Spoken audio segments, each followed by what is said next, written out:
वो कहाँ डस्टर उठाना बेटा। देखो कल हमने ये डेरिवेशन कराया था और मैंने कहा था कि पहले हम इसे स्केलर फॉर्म में करा रहे हैं और अगर ये वेक्टर फॉर्म में आता है तो फिर कैसे करना है, समझ आ रहा है। वेक्टर फॉर्म में अगर ये आता है तो इसे हम कैसे करेंगे। तो इसमें ये देखो कि जो ये पहला स्टेप है इसको तो हम ऐसे ही लिखेंगे स्केलर फॉर्म में। इसका बात ये है कि ये जो E प्लस का डायरेक्शन है ना, ये इधर है ना, तो ये y के लॉन्ग है ना x के लॉन्ग है, x y प्लेन के बीच में है ये। तो हम इसको ऐसे ही लिख के और लिख देंगे यहां पर E प्लस के लिए डायरेक्टेड अलोंग BM, यानी कि इस E प्लस यानी जो प्लस चार्ज है उसकी इलेक्ट्रिक फील्ड का डायरेक्शन BM के अलोंग है, मतलब इस तरीके से। समझ आ रही बात?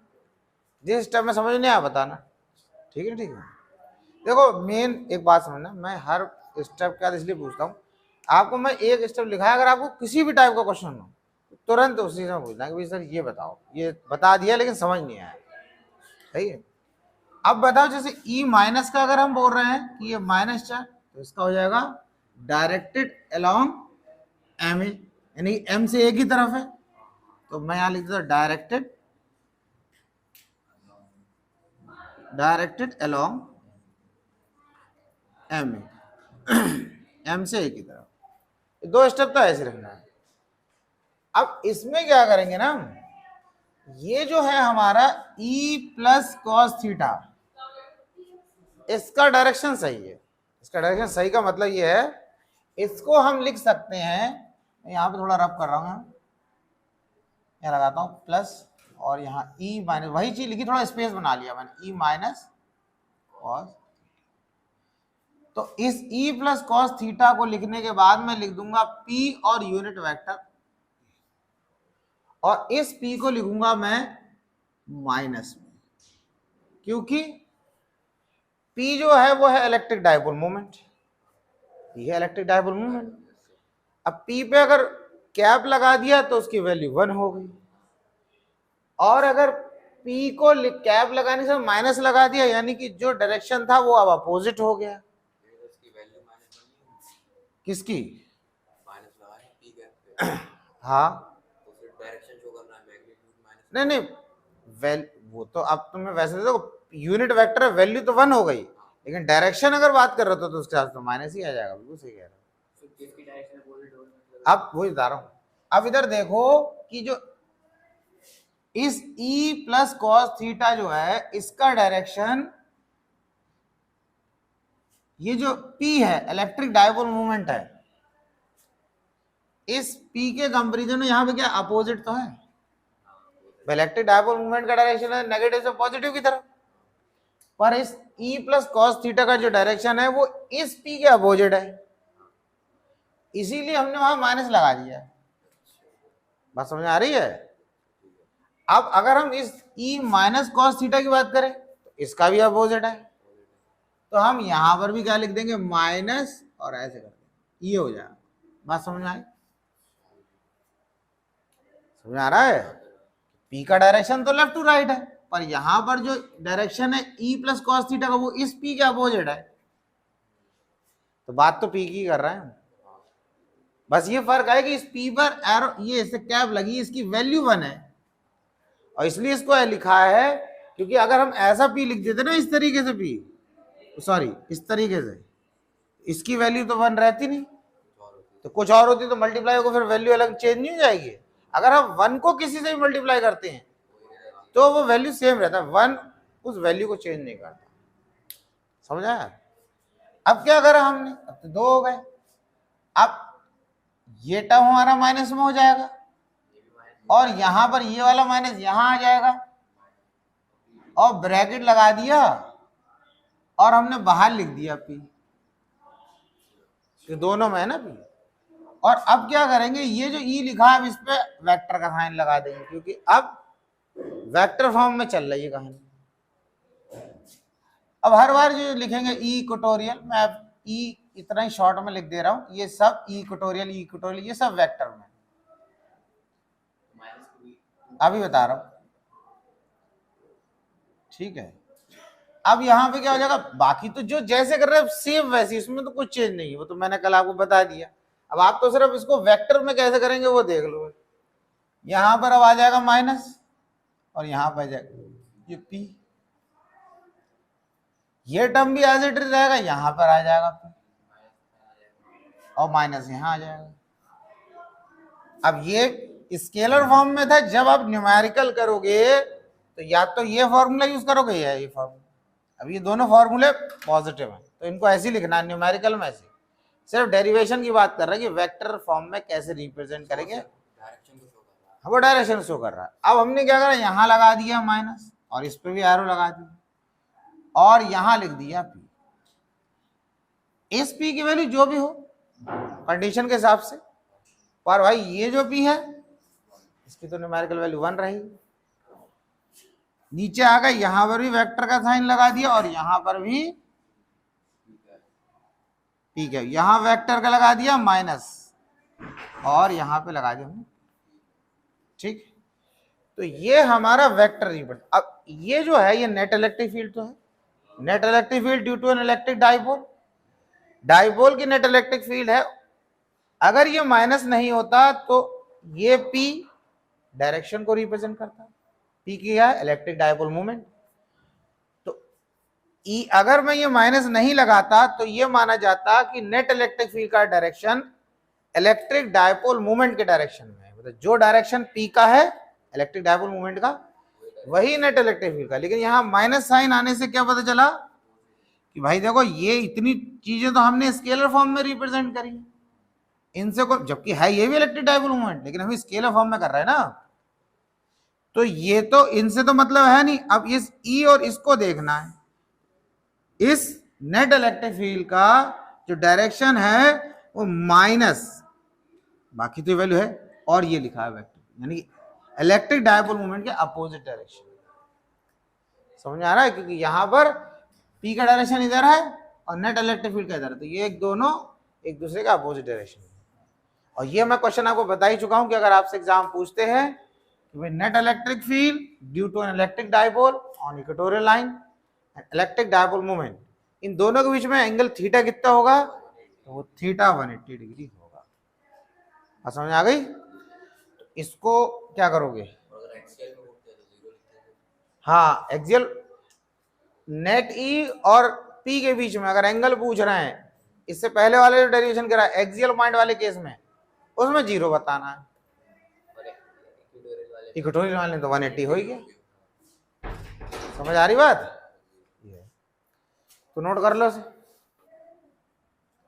वैल्यू देखो मैंने कल आपको बता दिया है, जो एक्सियल पॉइंट के लिए जो मैंने अभी इससे पहले एक्सियल पॉइंट वाला डेरिवेशन कराया था उसमें मैंने 2 क्वेश्चन आपको कराए थे।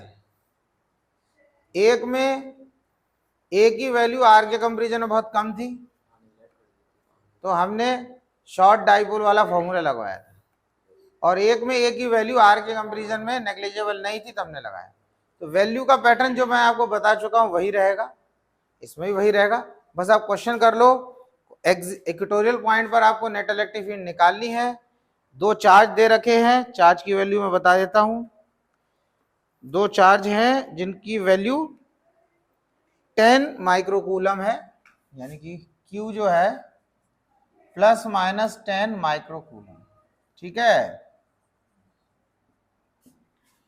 और क्या दे रखा है इसमें, जो चीज दे रखी है बताता हूं मैं।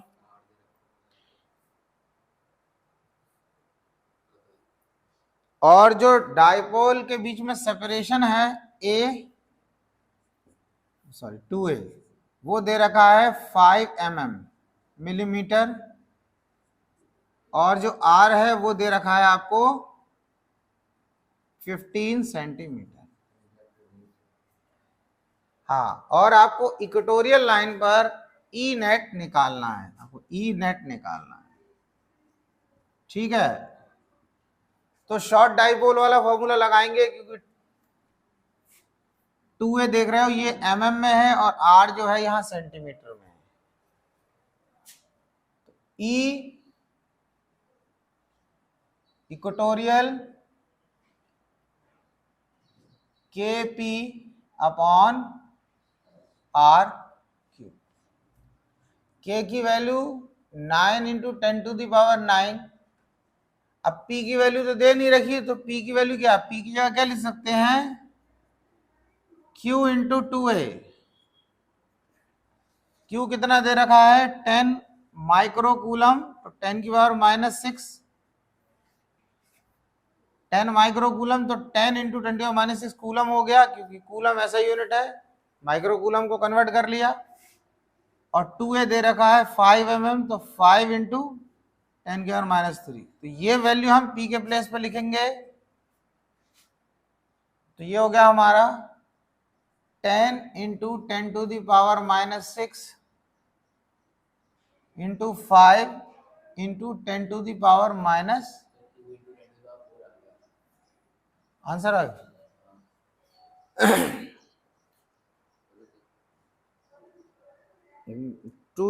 ये आंसर तो आ रहा है 1.3 10⁵।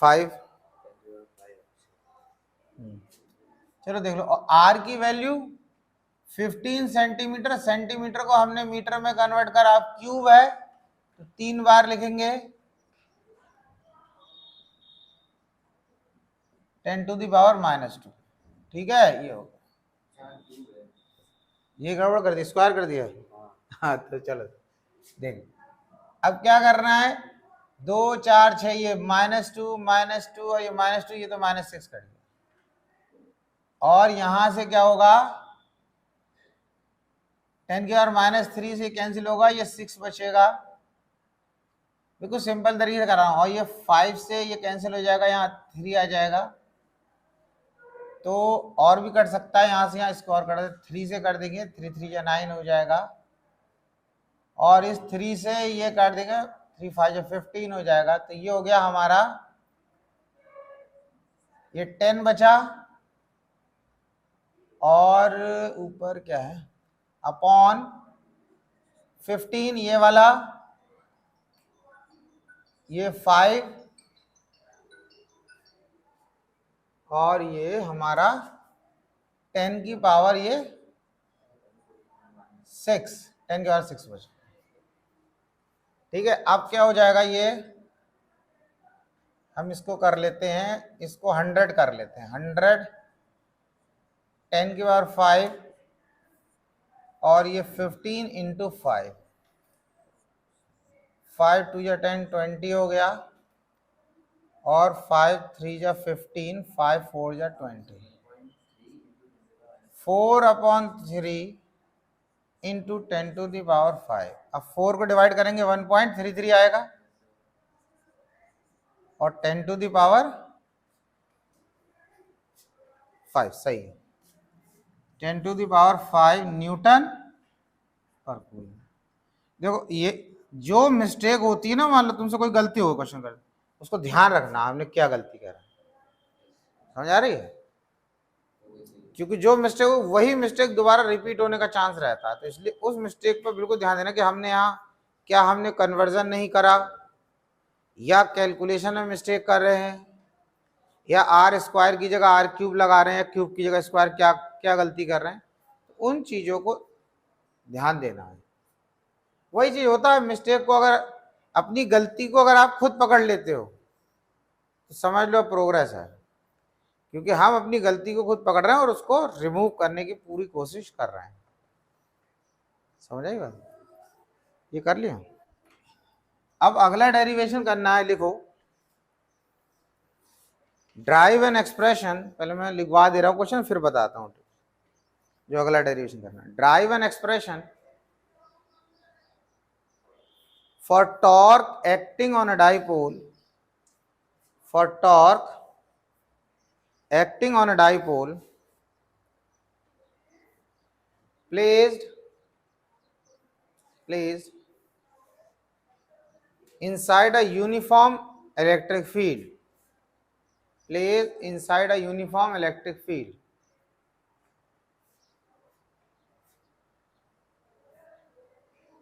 ठीक है, देखो यूनिफॉर्म इलेक्ट्रिक फील्ड कैसी होती है, नॉन यूनिफॉर्म कैसी होती है, मैं वो बता रहा हूं, उस पर पहले ध्यान दो, फिर मैं डायग्राम बनाऊंगा। देखो बच्चों क्या होता है, जैसे मैंने एक इस तरीके से ये इलेक्ट्रिक फील्ड बनाई, तो आप देख सकते हो ये एरो जो है इलेक्ट्रिक फील्ड को रिप्रेजेंट कर रहे हैं, और अगर आप लेफ्ट टू राइट जाओगे तो दो इलेक्ट्रिक लाइन के बीच में डिस्टेंस कम होता जा रहा है, यानी कि दो लाइन पास पास आती आ रही। तो जैसे इलेक्ट्रिक लाइन पास पास आती जाएंगी उनकी स्ट्रेंथ बढ़ती जाएगी, उसकी इंटेंसिटी बढ़ती जाएगी। ये इलेक्ट्रिक फील्ड यूनिफॉर्म नहीं है, ये लेफ्ट, पहली बात तो ये नॉन यूनिफॉर्म है, और नॉन यूनिफॉर्म में ये लेफ्ट टू राइट इंक्रीज कर रही है। आप मार्केट में गए, आपने देखा कि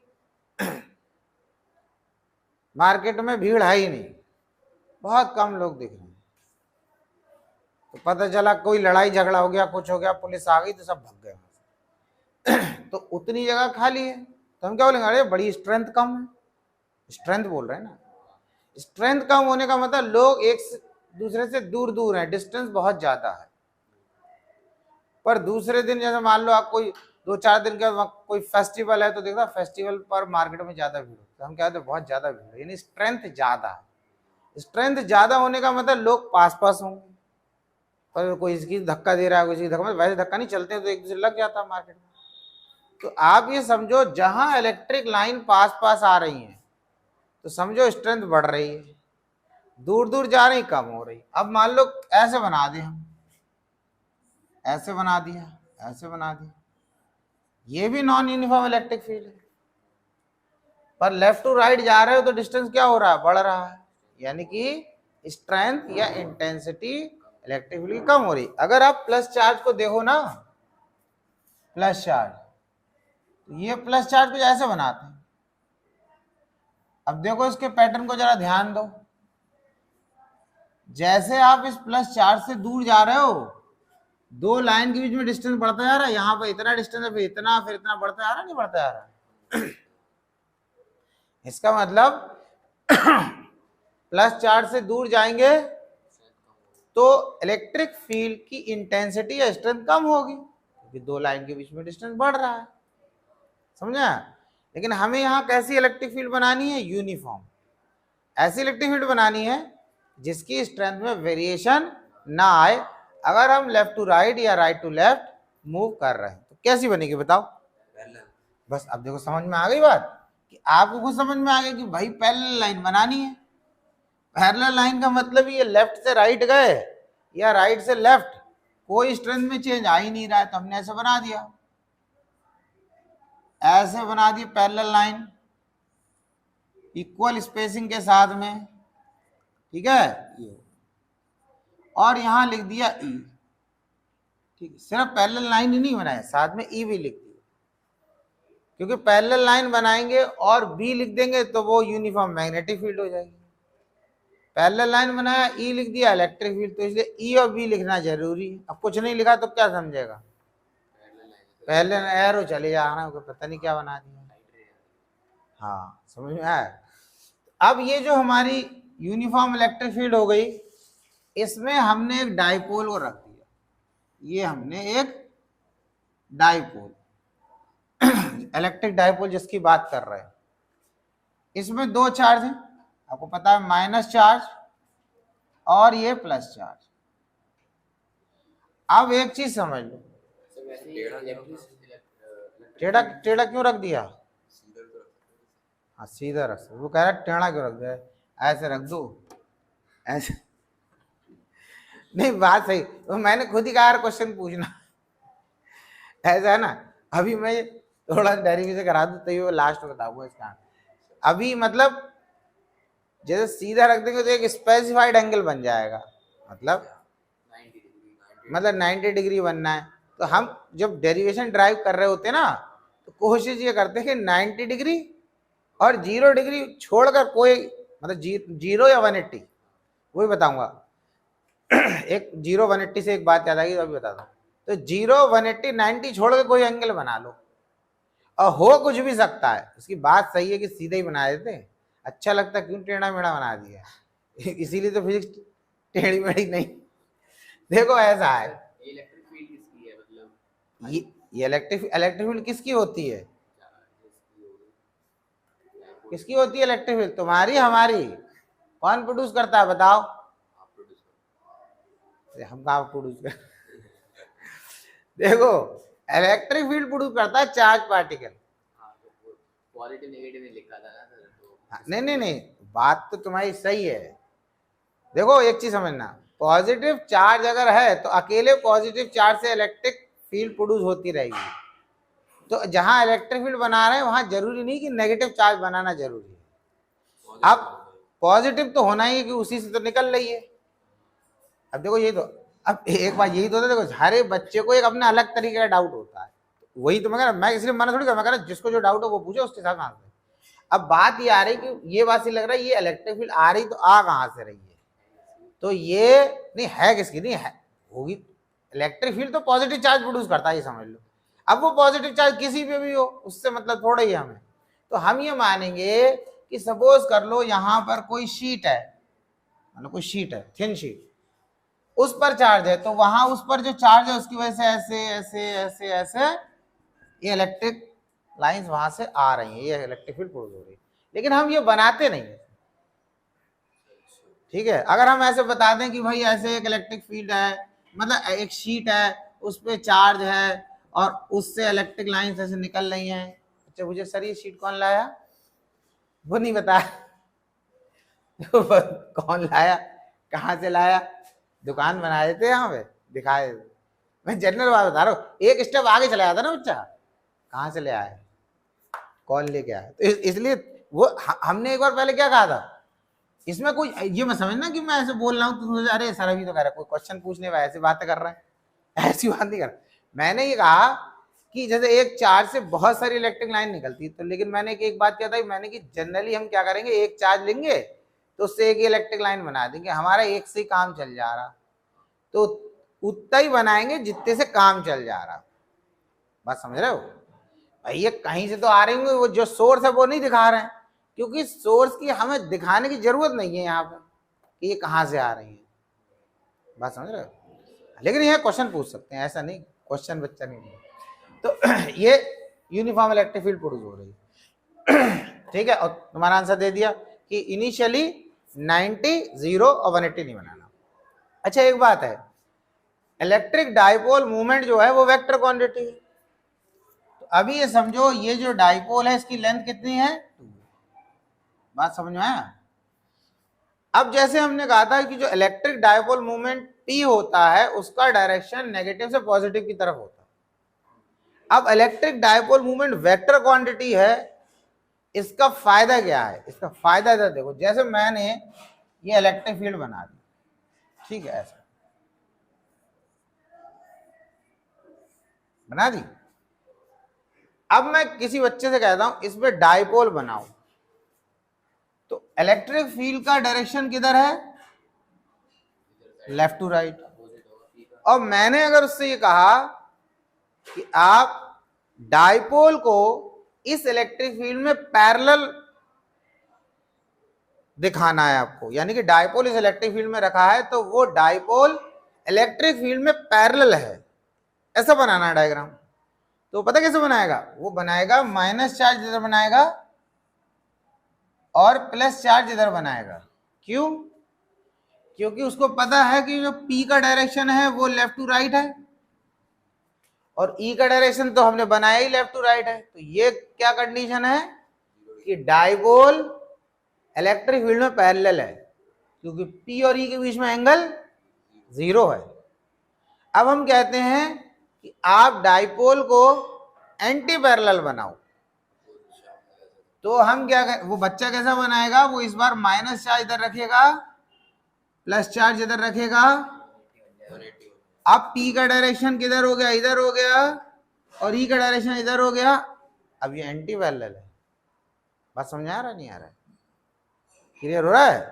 अब हम कहेंगे डाइपोल इलेक्ट्रिक फील्ड में 90 डिग्री एंगल बना रहा है, उसमें दोनों केस, चाहे आप ऐसा बना दो,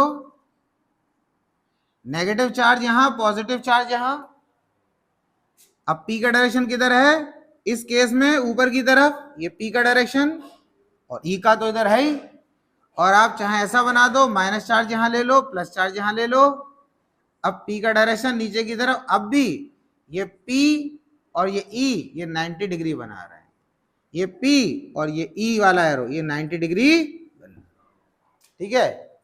और अगर ये डाइपोल का जो इलेक्ट्रिक डाइपोल मोमेंट है उसको हमने वेक्टर क्वांटिटी नहीं लिया होता, या वो वेक्टर क्वांटिटी नहीं होती, और मैं कहता कि वो डाइपोल को इलेक्ट्रिक फील्ड में पैरेलल दिखाओ, तो कोई बच्चा ऐसा बना देता, कोई बच्चा ऐसा बना देता, नहीं बना देता। तो मैं ये कैसे बोल सकता, या हम कैसे बोल सकते हैं कि ये पैरेलल है या नहीं है, हम कैसे बोल सकते हैं इसको पैरेलल है और ये पैरेलल नहीं, क्योंकि हमने कोई इसका मेथड तो बनाया नहीं। भाई ये भी पैरेलल लग रहा है, ये भी पैरेलल लग रहा है, तो दोनों ही पैरेलल लग रहे हैं, लेकिन इसको पैरेलल और इसको एंटी पैरेलल इसलिए बोल रहे हैं क्योंकि हमने P का एक स्पेसिफिक डायरेक्शन मान रखा है, इलेक्ट्रिक डायपोल मोमेंट का डायरेक्शन है नेगेटिव से पॉजिटिव की तरफ। अब जब P का डायरेक्शन नेगेटिव से पॉजिटिव की तरफ है, तो इस केस में P का direction left to right, E का तो है ही, तो दोनों के बीच में एंगल बन गया 0, तो होगा पैरेलल। इस केस में नेगेटिव इधर है, पॉजिटिव इधर, इसलिए P का डायरेक्शन इधर, इलेक्ट्रिक फील्ड इधर, तो 180, तो ये एंटी पैरेलल। बात समझ आया? तो ये फायदा हमें इसलिए हुआ उसकी पोजीशन को बनाने में, समझाने में, समझने में, क्योंकि P electric dipole moment is a vector quantity. तो बोलते हैं कि electric dipole moment vector quantity होने की वजह से हमें डायपोल को जब हम इलेक्ट्रिक फील्ड में रखते हैं तो उसकी पोजीशन को एक्सप्लेन करने में आसानी होती है, दूसरे को समझने में आसानी होती है। बात समझ आ गई? इतना क्लियर हो गया? दूसरी चीज एक बात समझ लो, क्योंकि देखो बेसिक चीजें समझना है ताकि आप उससे रिलेटेड कोई क्वेश्चन आए तो आप उसे कर सको। अब जैसे ये क्या है, इलेक्ट्रिक फील्ड ऐसे बनाएंगे, अब ये इलेक्ट्रिक फील्ड कहां से आ रही होगी, ये किसी प्लस चार्ज से आ रही होगी, क्योंकि इलेक्ट्रिक फील्ड तो प्लस चार्ज से ही आ रही होती है, नेगेटिव चार्ज से नहीं आती। नेगेटिव चार्ज में तो जाती है इलेक्ट्रिक लाइंस, तो ये अगर इलेक्ट्रिक लाइंस की बात कर रहे हैं तो ये किसी प्लस चार्ज से आ रही होगी, हमने भले ही ना बनाया हो ये प्लस, आओ उधर से रही। अब अगर हम इन इलेक्ट्रिक लाइंस में या इस इलेक्ट्रिक फील्ड में प्लस चार्ज रख देंगे तो उस पर किस डायरेक्शन में फोर्स लगेगा? भाई इस प्लस चार्ज पे इधर फोर्स लगेगा, और अगर हम माइनस चार्ज रख दें इस पे किस डायरेक्शन में फोर्स लगेगा? सीधी। क्यों? क्योंकि भाई ये सोच लो, अगर यहां पर कहीं पर प्लस चार्ज है जिससे इलेक्ट्रिक लाइंस आ रही हैं, तो उस नेगेटिव को अपनी तरफ खींचेगा, पॉजिटिव को धक्का देगा या रिपेल करेगा। समझ आ रही बात? अब क्या है, जैसे ये डाइपोल है तो यहां पर प्लस चार्ज है, इस पर किस डायरेक्शन में फोर्स लगेगा? अब समझ में आ रहा है? देखो ये इस डायरेक्शन में फोर्स लगेगा, ये फोर्स हो गया, और ये फोर्स किसके बराबर होगा? QE के बराबर। अब आप कहोगे ये कहां से आ गया? तो जो इलेक्ट्रिक फील्ड का टॉपिक स्टार्ट किया था बेटा, तो उसमें सबसे पहला फॉर्मूला लगाया था E=F/Q या Q0। तो यहाँ पर कहीं पर आपको F/Q0 भी मिल सकता है, कहीं पे Q भी मिल सकता है, कहीं Q1 भी हो सकता है, कुछ भी हो सकता है, मतलब ऊपर फोर्स और नीचे चार्ज मिलेगा। ये रेशियो किसके बराबर है? E के बराबर है। बात समझ में आ गई? ठीक। अब नेगेटिव चार्ज पे कितना फोर्स लगेगा? इस तरफ फोर्स लगेगा, और ये भी फोर्स किसके बराबर लगेगा? QE के। अब आप एक चीज समझ लो, ये दोनों फोर्स में से ये प्लस चार्ज पे लग रहा है फोर्स, वो ज्यादा होगा या माइनस पे लगने वाला फोर्स ज्यादा होगा? कौन सा फोर्स ज्यादा होगा बताओ? कौन सा फोर्स ज्यादा होगा? ज्यादा कौन सा होगा? हाँ सही। ऐसा नहीं कि मैंने जैसे क्वेश्चन पूछ लिया तो तुमने बोले कौन सा ज्यादा, तो एक को ज्यादा ही बताया। दिमाग वहां लगाना, ऐसी क्वेश्चन पूछाते पड़ गए तुम। A इंक्रीज करेगा तो B पर क्या इफेक्ट पड़ेगा? B इंक्रीज करेगा या डिक्रीज? मान लो उन्होंने पूछ लिया, बाद में आंसर क्या निकला कि B कांस्टेंट रहेगा। अब आपको अरे वो तो पूछ रहे थे इंक्रीज करेगा डिक्रीज, अरे वो तो कंफ्यूज करने के लिए पूछेंगे कि A इंक्रीज करेगा तो बताओ B इंक्रीज करेगा या डिक्रीज करेगा। अब तुम्हें पता है तो तुम बताओगे ना इंक्रीज करेगा डिक्रीज करेगा, कांस्टेंट रहेगा। तो देखो इसका कारण ये है कि भाई देखो डाइपोल में ये जो माइनस चार्ज या प्लस चार्ज होता है ये तो बराबर होते हैं, इनकी वैल्यू तो बराबर होती है, बस ये होता है साइन अपोजिट होता है। और जब भी हम F इक्वल टू क्यू ही लिखेंगे तो इसमें हम मैग्नीट्यूड लेते हैं, साइन से कोई मतलब नहीं है। और यूनिफॉर्म इलेक्ट्रिक फील्ड का मतलब ही ये होता है कि जितनी स्ट्रेंथ यहाँ उतनी यहाँ उतनी यहाँ उतनी यहाँ, हाँ तो सेम ही है। तो ये क्यू ही दोनों सेम हो गए, तो इस चार्ज पर जितना फोर्स लगेगा उतना ही इस पे लगेगा। बात समझ में आ गई? अगर हम ऐसी बना रहे ना इलेक्ट्रिक फील्ड ऐसे बेटा, तो इसमें पता क्या हो रहा है, इसमें ये हो रहा है कि भाई यहाँ ए पॉइंट पर स्ट्रेंथ जितनी भी होगी उससे ज्यादा बी पॉइंट पर होगी। क्यों? क्योंकि जो दो लाइनें पास आ रही हैं, गैप पड़ा है यहाँ पे। यहाँ स्पेसिंग ज्यादा है, यहाँ स्पेसिंग कम है। और अगर हम ऐसे बना दें तो हम बोलेंगे जितनी स्ट्रेंथ ए पर है उससे कम बी पर है। क्यों? क्योंकि स्पेसिंग बढ़ गई, पर यहाँ स्पेसिंग सेम है, जितना स्पेस दो लाइन के बीच में यहाँ उतना यहाँ। तो ये यूनिफॉर्म इलेक्ट्रिक फील्ड का मतलब ही होता है इसमें हर जगह ई की वैल्यू सेम है। बात समझ में आई शिवानी? सही है, समझ में आना चाहिए, बस कैसे भी समझ में आए समझ में, सही बात है। अब देखो क्या है, ये जो दोनों फोर्सेस हैं ये जो दोनों फोर्सेस हैं इनके बीच में परपेंडिकुलर डिस्टेंस कौन सा होगा? तो इस फोर्स और इस फोर्स के बीच में जो परपेंडिकुलर डिस्टेंस होगा वो ये है। अब लगता है यार ये परपेंडिकुलर डिस्टेंस कैसे होगा? तो एक बहुत आसान सी चीज समझो, मैं इसको लिख देता हूं ए, इसको लिख देता हूं बी और इसको लिखता हूं सी। और ये जो डायपोल मोमेंट है जिसका डायरेक्शन नेगेटिव से पॉजिटिव की तरफ है, जितना एंगल यहां बनेगा उतना एंगल यहां बनेगा नहीं बनेगा?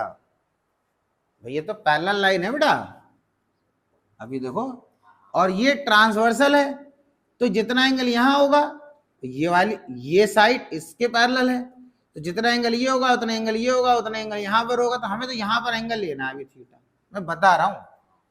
तो हम ये बोलेंगे कि ये जो थीटा एंगल है ये पी का डायरेक्शन तो ऐसे है इलेक्ट्रिक डायपोल मोमेंट, समझ आ रहा है बात? और ई का डायरेक्शन ऐसे है, तो ई और पी के बीच का एंगल है ये थीटा। अब ये चीज समझना है, ये परपेंडिकुलर डिस्टेंस क्यों है बीसी। अब खुद देखो यहां पर जो फोर्स लग रहा है उसके साथ ये लाइन कितना एंगल बना रही है? 90। और ये जो फोर्स लग रहा है इसको पीछे प्रोसीड करो, इसके साथ कितना एंगल बना रही है ये लाइन? 90। इसीलिए ये जो लाइन है या ये बी से सी तक का जो डिस्टेंस है, इस पॉइंट पर जो फोर्स लग रहा है, इस पॉइंट पर फोर्स लग रहा है, उसके बीच का परपेंडिकुलर डिस्टेंस। बात समझा? एक और तरीका है, देखो जैसे समझ लो ये डाइपोल है, ये ऊपर पॉजिटिव चार्ज है और नीचे नेगेटिव। अब मैंने कहा ऊपर ऐसे फोर्स लग रहा है, नीचे से इस पोजीशन में ये जो डाइपोल की लेंथ है अभी ऐसे, this is the perpendicular distance between two forces, ऊपर वाले फोर्स और नीचे वाले फोर्स। लेकिन अगर इस फोर्स की वजह से डाइपोल ऐसा हो जाए, अब बताओ ये परपेंडिकुलर डिस्टेंस रहेगा? नहीं। अब कौन सा रहेगा? यहां से लाइन ड्रॉ करो, एक सीधी लाइन। तो अब यहां से जो सीधी लाइन ड्रॉ करेंगे वो बोर्ड पे कौन सी लाइन है? BC। और ये पेन वाली पोजीशन क्या हो गई? 2A। समझ में आया? और अगर ऐसे होता तो परपेंडिकुलर डिस्टेंस कितना होता? 2A के बराबर। लेकिन ऐसा डायग्राम नहीं बना ना, ऐसा टिल्टेड है ना थोड़ा डाइपोल। बात समझ में आ गया? तो अब क्या करना है हमें, ये चीज क्लियर हो गई। अब हमने निकालना है कि ये डाइपोल को जब हमने यूनिफॉर्म इलेक्ट्रिक फील्ड में रखा तो इस पे टॉर्क कितना लगेगा। तो टॉर्क का फॉर्मूला आपने 11th क्लास में पढ़ा होगा, फोर्स इंटू परपेंडिकुलर डिस्टेंस। तो हमने लिख दिया यहां पर F इंटू परपेंडिकुलर डिस्टेंस। अब फोर्स की जगह क्या लिख सकते हैं? QE। और परपेंडिकुलर डिस्टेंस की जगह क्या लिख सकते हैं? ये BC। यानी कि इस फोर्स और इस फोर्स के बीच में ये परपेंडिकुलर डिस्टेंस है, यही तो परपेंडिकुलर डिस्टेंस है। नहीं आया समझ में? आगे से टॉर्क के बारे में थोड़ा बता दीजिए। अभी बताओ, टॉर्क जो होता है फोर्स इंटू परपेंडिकुलर डिस्टेंस के बराबर होता है, ये फॉर्मूला है। देखो किसी ऑब्जेक्ट पर जब फोर्स लगता है, फोर्स, और उसमें लीनियर मोशन हो रहा हो, तो हम उस फोर्स को फोर्स ही बोलेंगे। अब किसी ऑब्जेक्ट पे लग रहा हो फोर्स लेकिन वो फोर्स उसमें लीनियर मोशन, यानी उसको एक जगह से दूसरी जगह नहीं ले आएगा, उसे उसी जगह घुमा दे।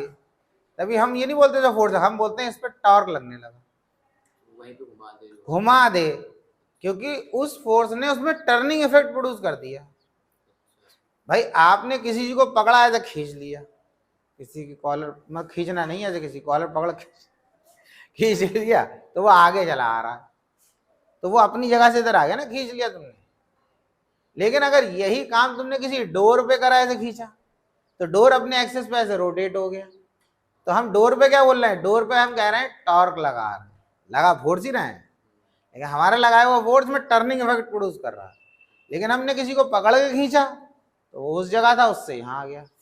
अब ऐसा दरवाजा पकड़ते खींचते एक कमरे से दूसरे कमरे में चला जाता, तो दरवाजे को कहने लगते फोर्स लगा रहे हैं, ऐसा होता कहीं, एक ही कमरे में रहता है, एक्सेस पे तो घूमेगा। तो टॉर्क क्या है, जब हमारा लगाया हुआ फोर्स में टर्निंग इफेक्ट प्रोड्यूस करता है तो हम टॉर्क की बात कर रहे हैं। टॉर्क का फॉर्मूला क्या है, फोर्स इंटू परपेंडिकुलर। और भी बहुत सारी चीजें हैं, लेकिन अभी इतना उसमें तो नहीं जा रहे हैं, यहाँ इस टॉपिक के अकॉर्डिंग बात करें। अब ये जो BC है ये तो हमने निकाला नहीं, तो हम क्या करेंगे, इस ट्राइंगल में, इन ट्राइंगल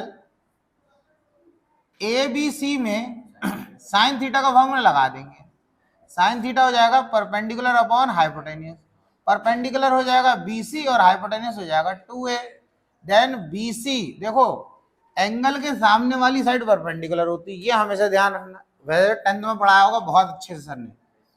अब मान लो बेटा हमने ये ट्राइंगल ले लिया, अगर हमने ये थीटा ले लिया तो ये वाली साइड हो गई परपेंडिकुलर और ये हो गई बेस, और ये तो हाइपोटेन्यूस तो 90 के सामने वाली, ये तो है ही।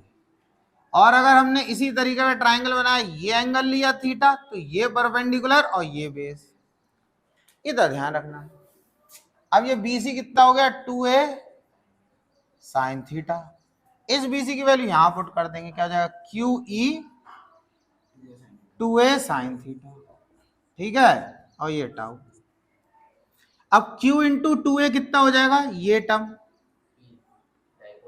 तो ये हो जाएगा हमारा P के बराबर, और E के प्लेस पर E, और ये साइन थीटा। ये हमारा एक्सप्रेशन हो गया, torque acting on a dipole place inside a uniform electric field. अब हम इसको अगर वेक्टर फॉर्म में लिखें, इन वेक्टर फॉर्म, तो इसमें क्या होगा, टाउ वेक्टर है, P वेक्टर है, और E वेक्टर है। P क्रॉस E लिखना है बेटा, E क्रॉस P नहीं लिखना है, ठीक है। उसका मैं थोड़ा सिंपल सा एक रीजन बताता हूं, उसके भी कई है। सिंपल सा रीजन ये है कि आप ये देखो, ये इलेक्ट्रिक फील्ड तो फिक्स्ड है, जब डाइपोल को ऐसे रखेंगे तो डाइपोल पर जब ये इलेक्ट्रिक फील्ड फोर्स लगाएगी तो ये रोटेट करेगा। तो अगर जिस तरीके का फोर्स दिख रहा है, इधर फोर्स लग रहा है इधर, तो ये कैसा हो जाना चाहिए, ऐसा हो जाना चाहिए। तो अगर ये ऐसा होता है तो किसका डायरेक्शन चेंज होगा, P का, E का होगा नहीं, E तो फिक्स्ड है ना ऐसे करके। तो जिसका डायरेक्शन चेंज हो रहा है उसको हमने पहले लिख देना है, और जिसका स्टेबल है उसको बाद में लिख देना, P क्रॉस E। बात समझ में आ रहा है, ये सबसे सिंपल तरीका याद करने। क्रॉस होता है तो बताइए, क्रॉस हटाते तो साइन लगाते, साइन हटाते क्रॉस लगाते, डॉट हटाते कॉस लगाते, कॉस हटाते। और इसमें ये चीज समझना है कि जो टाउ है, P और E, यानी कि P और E के बीच में कोई भी एंगल हो सकता है, ध्यान समझना, P और E के बीच में कोई भी एंगल हो सकता है। कि जैसा भी ये कह रहे थे ना, ऑब्जेक्शन था, ऑब्जेक्शन माय लॉर्ड, ये ऐसा टेढ़ा क्यों बना दिया, इसे ऐसा कर दो। तो अगर ऐसा कर दिया तो P और E के बीच में एंगल कितना हो गया, 90। अगर उसे लिटा दिया तो 0, अगर ऐसा लिटा दिया उल्टा, जैसे बता रहे थे, डिस्कस कर रहे पैरेलल एंटी 180, तो सारी पॉसिबिलिटी है ना। तो P और E के बीच में कोई भी एंगल बन सकता है, लेकिन टाउ और P के बीच में और टाउ और E के बीच में हमेशा 90 बनेगा, ये एक दूसरे के 90 होंगे। बात समझ में आया, ये एक दूसरे के। अब मैं बता दूं, जैसे बेटा ये P है, तो पेन से समझ लो, ये डायरेक्शन P का है। अरे ये क्या कर रहा है, पहले से लंगड़ रहा ये सुनो, जैसे ये मान लो, कहाँ जा रहा है, ये है, ये वाला P है, ऐसा है ना, और ये ई है। अब ऐसे समझ लो, ये वाला पेन पी है और ये वाला ई है। पी ई की तरफ जा रहा है, पी ई की तरफ जा रहा है। राइट हैंड रूल लगाओ ऐसे करके, थंब किधर आ रहा है, मेरी तरफ। तो ये पी है और ये ई है, तो टाउ का डायरेक्शन ये आ जाएगा। ऐसे देखो, ऐसे आ गया। अब ये बताओ, इसके ऐसे ऐसे रोटेशन से इस पे कोई फर्क पड़ रहा है? इसका ये ऐसे करके जा रहा है और टाउ का डायरेक्शन तो मेरी तरफ, तो ये टाउ कितना एंगल बना रहा है? इसके साथ भी 90, इसके साथ भी 90।